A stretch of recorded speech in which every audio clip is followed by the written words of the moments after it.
Sa isang relasyon, kailangan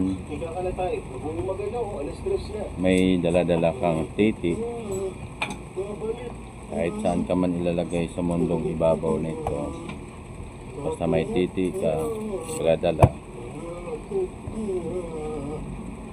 maging successful pa rin ang inyong relasyon. Bakit ka mo? Ang titi ay dala-dala mo, may pagtitimpi, may pagtitiis, may pagtsatsaga. Huwag lang mangingialam ang kiki. Kasi ang kiki, yan ang nakakasira sa isang relasyon. Yung nakikialam ka sa buhay ng hindi mo sariling buhay.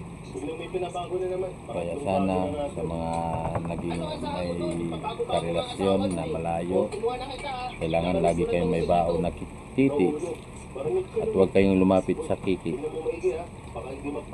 Good vibes.